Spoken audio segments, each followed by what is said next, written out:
होगा, इसने अपना काम अलग है, मेरा अलग है, मेरा उसका अलग है, सबका कोई उसमें लड़ाई झगड़े ना होते नहीं भाइयों में, जब भी होते जब इकट्ठे रहते हैं। यानी मैं तो ये मानता हूँ एक फैमिली है, 5 भाई है, आज के जब बच्चे जो नहीं पैदा होते वो लड़ते हैं, पुराने तो फिर भी नहीं लड़ते। भाई मेरे पास कार है, इसके पास ये है, मैं इस पे क्यों जाऊँ, मैं उस पर जाऊँ। बड़ा बच्चा हुआ है उसका संभाल ले बिजनेस, तो मैं अभी से पहले, मेरे बच्चे छोटे हैं, मैं सोच रहा हूँ उसका एक बिजनेस अलग करा के दे दूँ। मैंने बोला आपसे 2 है, शोरूम पे 2 चाहिए आदमी, ज्वेलरी शोरूम पे 2 तो जरूर चाहिए। दिल्ली जाना है, वहाँ जाना है, एक जने को जाना है। मैं कहता हूँ मैं जिस दिन अलग कर दूँगा ना, कहीं बाथरूम भी जाना होगा ना, ढूंढेगा किसको बिठाओ शोरूम पे, या खाना भी खाना तो कहाँ बिठाऊँ मैं तुझे। अब तुम लड़ते हो आपस में, भाई ये बैठते हो तो जरूर चाहिए 2, पर नहीं, आजकल बच्चे सब सोचते हैं मैं मालिक हूँ, मेरा अलग होना चाहिए, मेरा बिजनेस अलग होना चाहिए। कोई नहीं, पूछने दो जी, जितनी मर्जी पूछो। हाँ जी, हाँ हाँ हाँ भाई साहब, दोबारा बताओ आप। हाँ जी,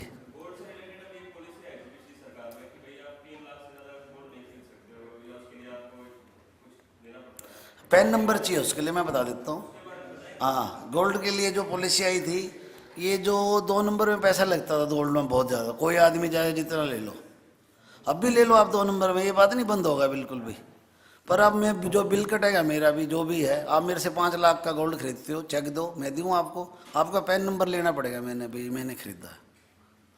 भाई नगद नहीं दिखा सके, नगद आप चाहो 2 नंबर में जितना मर्जी खरीदो बेचो, आज पब्लिक दे रही है दिल्ली में, 10 करोड़ का ले लो आप जाके दिल्ली से नगद पैसे दे के। पर जो बिल से चाहिएगा तो पैन नंबर उसके लिए कंपलसरी है। ना ना, उस पर में हम तो बिल जैसे बिल देते हैं, जो भी आता बिल ले जाओ भाई, 50,000 रुपये 1 लाख जो चेक देगा उसको बिल देते हैं सबको। हाँ जी,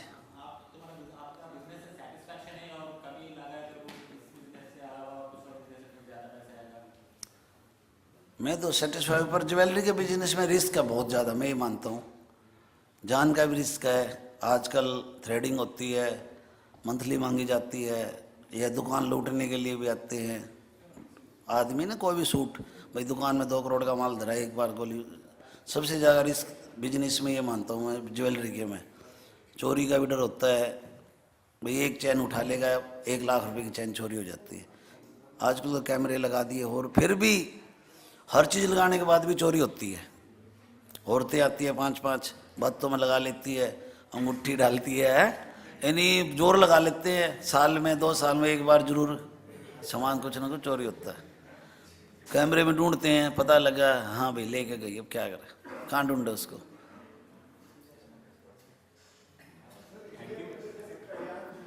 है जी,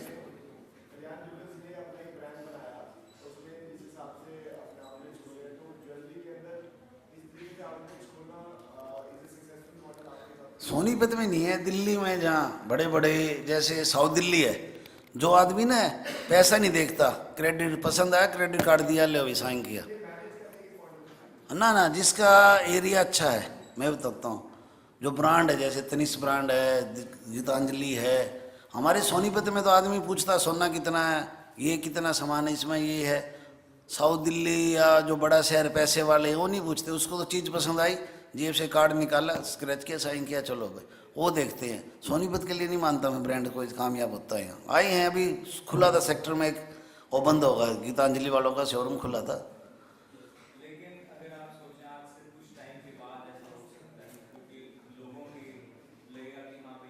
हाँ बिल्कुल बिल्कुल हो जाए, मैं मानता हूँ 10 साल बाद सोनीपत में भी ये शुरू हो जाना चाहिए।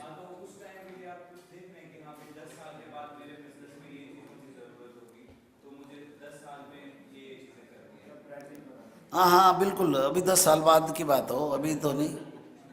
भाई 10 साल में सोनीपत में कितना पैसा है, क्या है, क्या। पहले तो मैं बता रहा हूँ शोरूम ही नहीं था एक भी।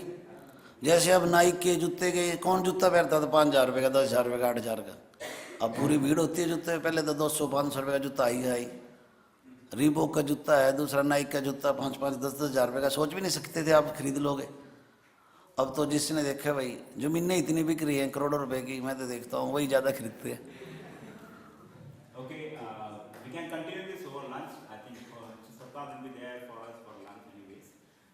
Thank you, Mr. Satpal, for providing information okay जी, about नमस्ते।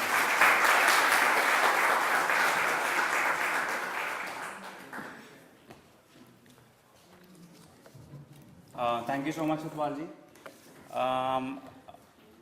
Now, our next speaker is Mr. R.K. Jain.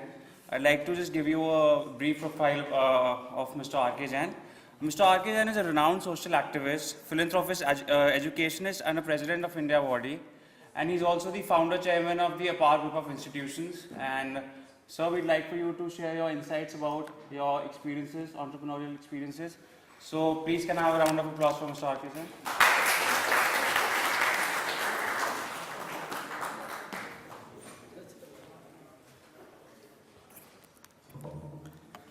आदरणीय मिस्टर चौधरी, मिस्टर मोहन, सतपाल जी, डॉक्टर जगदीश बत्रा और प्यारे बच्चों, अभी बहुत सारी बातें आप सुबह से सुन रहे हैं, लेकिन चूंकि मैं एजुकेशन से ही बिलोंग करता हूं और खुद टेक्नो से भी नहीं हूं, इसलिए मैं रिक्वेस्ट करूंगा मिस्टर अपार जैन से कि वो थोड़ा सा आपको कुछ स्लाइड्स के माध्यम से इंडिया की क्या स्टोरी है इसको आपके साथ शेयर करें, फिर मैं अपनी बात आपके सामने रखूंगा। मिस्टर अपार जी।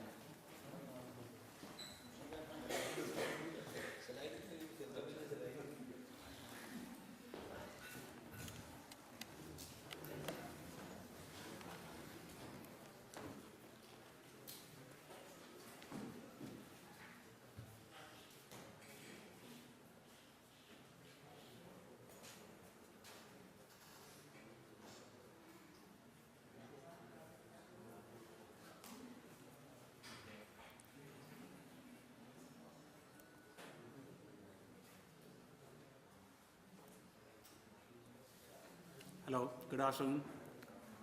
So, as we are discussing the entrepreneurship, we are actually focusing on a different aspect of entrepreneurship, that is social entrepreneurship. It's a new kind of model in entrepreneurship. We are basically associated, we have applied education, we have applied social entrepreneurship in education field. So just a brief idea what exactly is on social entrepreneurship. Basically, first is why entrepreneurship is important. It is just a basic thing. 300 billion youth is in India. We have got only 100 million job opportunities in India. So how can we fill that gap? Only entrepreneurship can fill that gap. Some shocking facts, like 30,000 children die every day of extreme poverty. 1.5 billion illiterate people are there in the world. Most of them are women. 1.2 billion people in the world don't have access to clean and safe drinking water. And 14 people die every hour in road accidents in India. That is highest in the world.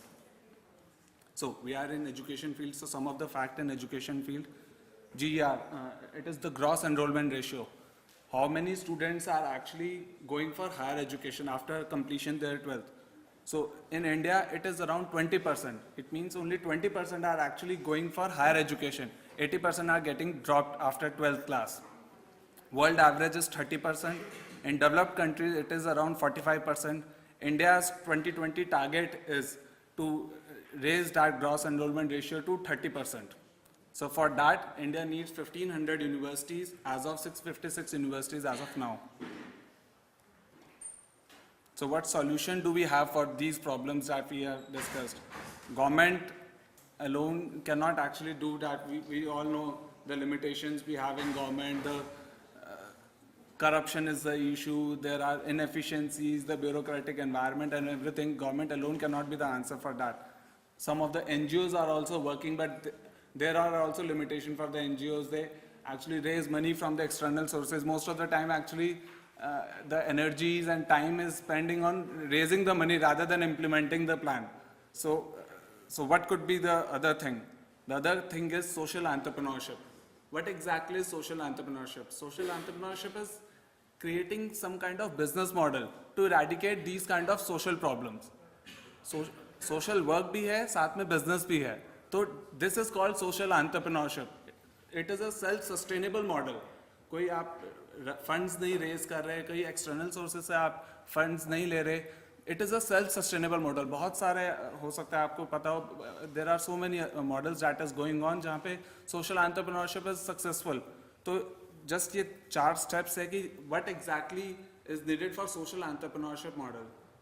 Create solutions to change society for the better. Seize opportunities others miss. invent new approaches. There are some, might be some model that is going on. You have to create some new approach to that problem and implement them on a very large scale. That is a basic thing for social entrepreneurship.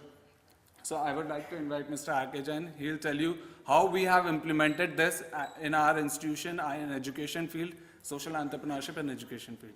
Thank you.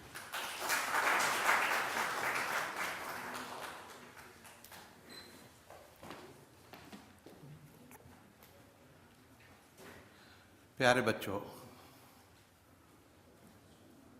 आपने समाज के जिस वर्ग से संबंध रखते हैं और आगे चलकर जिन बड़ी बड़ी कंपनियों को आपने रन करना है, चाहे अपने खुद के बिजनेस है आपके ज़्यादातर के, या जिन कंपनियों का आप रिप्रेजेंट करना है, उनका अल्टीमेट जो बेनिफिशरीज हैं, आपको तो सिर्फ ये है कि हाँ जी ठीक है जी बिजनेस आना चाहिए, जो आपका एक्सपोर्टिंग बिजनेस अपॉर्चुनिटीज, रुपया आना चाहिए, करोड़ों अरबों खरबों रुपया हो जाए, उसको और आगे मल्टीप्लाई करें, ब्रांडिंग करें। लेकिन क्या करेंगे,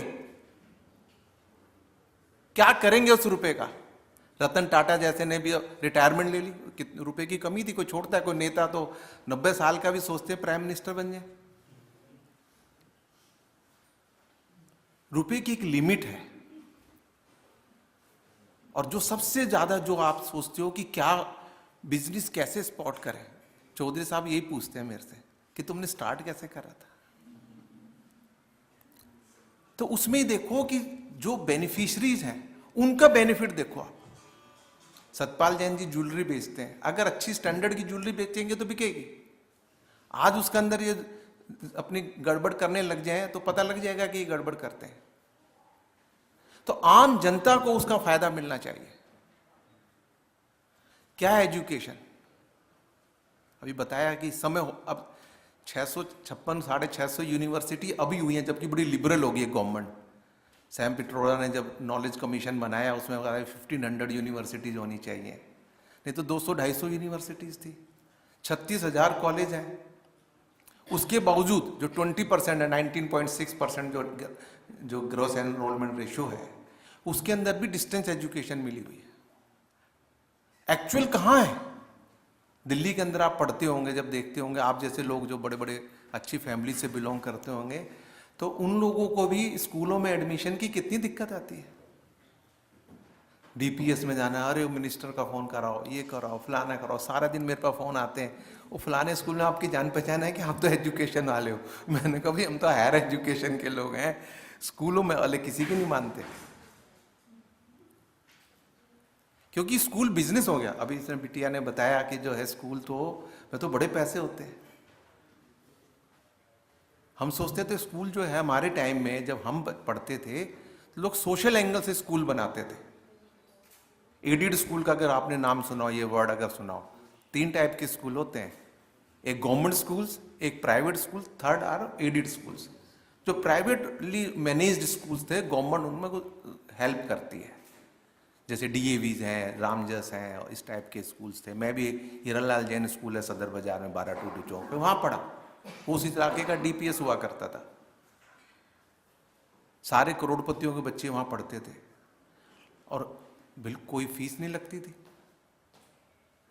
कॉलेजेस खुले हुए हैं, हंसराज कॉलेज है, डीएवी कॉलेज है, सब इस टाइप के कॉलेज खुले। लेकिन अब क्या खुल रहे हैं? अब खुल रहे हैं ओपी जिंदल यूनिवर्सिटी। पर्सनली कुछ मत लेना, मैं जिंदल साहब को पर्सनली जानता था, ओपी जिंदल साहब से भी मिला हूँ, आपके चांसलर साहब नवीन जिंदल को भी जानता हूँ मैं पर्सनली, उनसे भी मिला हूँ मैं। बड़े बड़े इंडस्ट्रीज जितने भी जिस इलाके के हैं सब क्योंकि मैं जो है अग्रवाल कम्युनिटी से, बनिया कम्युनिटी से बिलोंग करता हूँ, सब ज़्यादातर इंस्टीट्यूशंस, ज़्यादातर इंडस्ट्रीज इसी कम्युनिटी की हैं। उन लोगों में काफ़ी सोशली मैं एक्टिव हूँ। मैं जो मैसेज आज आपको देना चाहता हूँ सिर्फ ये है कि जो पैसा कमाना जरूरी है, लेकिन उसकी एक लिमिट है। रोटी कपड़े मकान के बाद पैसे का आपको खुशी कोई नहीं देगा। कितने मॉल्स में चले जाओ, कितना पैसा वेस्ट करोगे, क्या करोगे, क्या कितनी ज्वेलरी खरीदोगे, लॉकर्स में पड़ी रहनी है, पहन के निकल नहीं सकते आप। इसीलिए जो समाज में जो आज इतना चाहे करप्शन है चाहे क्राइम है, वो इसलिए फैल रहा है क्योंकि एक के पास सब कुछ है, दूसरे के पास कुछ नहीं है। मैं कोई समाजवादी आदमी नहीं हूं। तो आप कुछ ऐसे मॉडल निकालो, ऐसे सोचो जिससे कि आम जनता को बेनिफिट मिल सके। यही मॉडल हमने निकाला। या तो बड़े बड़े 20 स्कूल्स हैं, उनमें भी एडमिशन नहीं मिल जाए तो टॉप 10 स्कूल्स हैं, या जो कॉस्टलीस्ट हैं, जो जिनके पास पैसा है वो कॉस्टलेस इंस्टीट्यूशन, प्राइवेट इंस्टीट्यूशन। अब चलो ये कम से कम पैसे के बल पे आप एजुकेशन ले सकते हैं, नहीं तो वो भी नहीं थी पहले। तो आम लोग कहां जाए? डिस्टेंस एजुकेशन है, डीयू के अंदर कॉरेस्पॉन्डेंस कोर्स में एडमिशन ले लो। क्या फैसिलिटीज है, क्या नॉलेज अपडेट होगा। उस बच्चे को आप अपने यहां चपड़ासी भी नहीं रखेंगे, कलर तो छोड़ो। क्या होना है उन किताबों को पढ़ के? अगर किताबों से सारी नॉलेज होती तो हमारे जैसे लोगों को क्यों बुलाते आप यहां? आपके जो है डीन जो है, प्रोफेसरों की जरूरत क्या थी?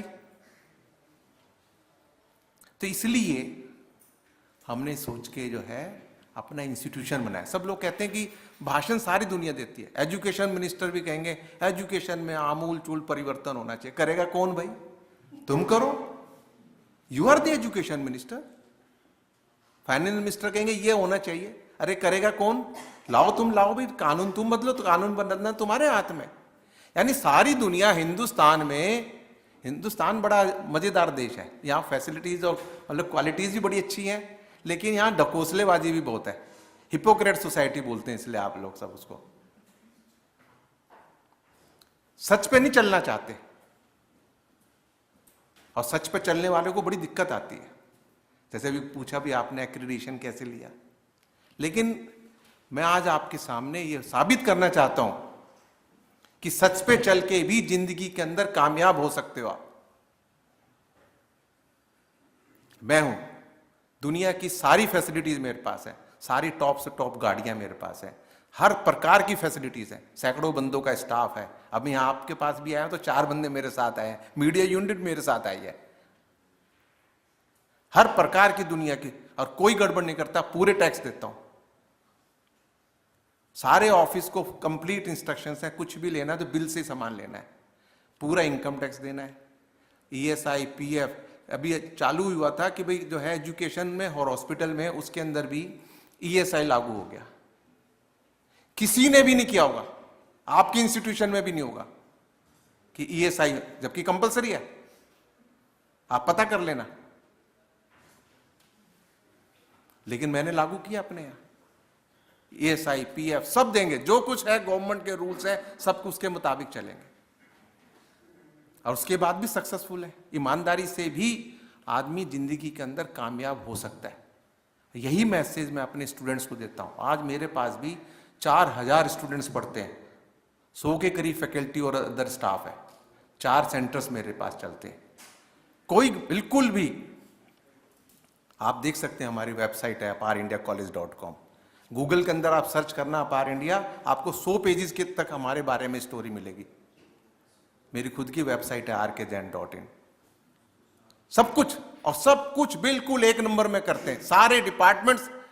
मैं खुद दिल्ली के अंदर विद्युत बोर्ड का मेंबर था, नहीं चोरी करता था, जबकि बिजली की चोरी तो उस समय सब करा करते, जब से ये प्राइवेट कंपनी आई उससे पहले। हाँ, फिर भी सक्सेसफुल है। कितना, अगर मैं सिर्फ बिजनेस करता रहा तो और बिजनेस कर सकता था। रियल एस्टेट का बिजनेस मैंने किया, मैंने बहुत सारे दुनिया के हर प्रकार के बिजनेस किए हैं, लेकिन उन बिजनेसों से मैं इस मुकाम पे नहीं पहुंचता कि भाई आज मैं, हमारे पास ऐसी ऐसी स्टोरीज हैं। बच्चे आए, बिहार से बच्चे आए, उसको गांव में कह देते हैं चलो अभी वहां दिल्ली आ जाना, तुम्हारी पढ़ाई करा देंगे। दिल्ली आ गया, वो गांव के चाचा ताऊ जो से होते हैं, उन्होंने अपना गलत एड्रेस दे दिया, घर बंद था, सड़क पे रहा बच्चा। कोई मिल गया उसके साथ, उसने कोई कोर्स किया, उसने उसके बाद जॉब करने लगा, कोई छोटे मोटे काम। उसके बाद वो हमारे पास आ गया और एडमिशन दिया, हमने एमबीए किया, आज किसी बड़ी कंपनी के अंदर काम कर रहे हैं। एक दिन एक हमारी किसी स्टाफ मेंबर ने कहा कि किसी स्टूडेंट की मदर आपसे मिलना चाहती है। मैंने मिलाई है, मदर आई, तो वो मदर जो है मेरे को जैसे मिली रोने लगी। मैंने जी क्या बात हो गई, रोने की क्या बात है? उनको देख के लड़का भी रोने लग गया। उनको कंसोल किया, पूछा कि क्या बात है? मैंने जी मेरे हस्बैंड नहीं है, मेरा बेटा कि एमएनसी में काम करना चाहता था, लेकिन हम लोग गरीब लोग थे, हमारे पास कुछ नहीं पैसे थे, तो उसने जो है हमारे पास एमबीए ज्वाइन कर लिया। 5,000 रुपये उसकी तनख्वाह थी, उसी से थोड़ी थोड़ी फीस देता रहा और अपने बाकी टाइम के अंदर वो पढ़ने आता था हमारे पास। उसके बाद एमबीए करके किसी अच्छी कंपनी के अंदर लग गया, एमएनसी के अंदर काम कर रहा है। क्योंकि मैं अकेला हूँ जो कि डिस्टेंस एजुकेशन से अम्मी कंपनी के अंदर हूँ, और मेरे बॉस जो है मेरे परफॉर्मेंस से जो रेगुलर करके है उनसे भी बेटर मेरी परफॉर्मेंस। उस माँ के आंसू जो है क्या करोड़ों रुपया कमाने से ज्यादा इंपॉर्टेंट नहीं है?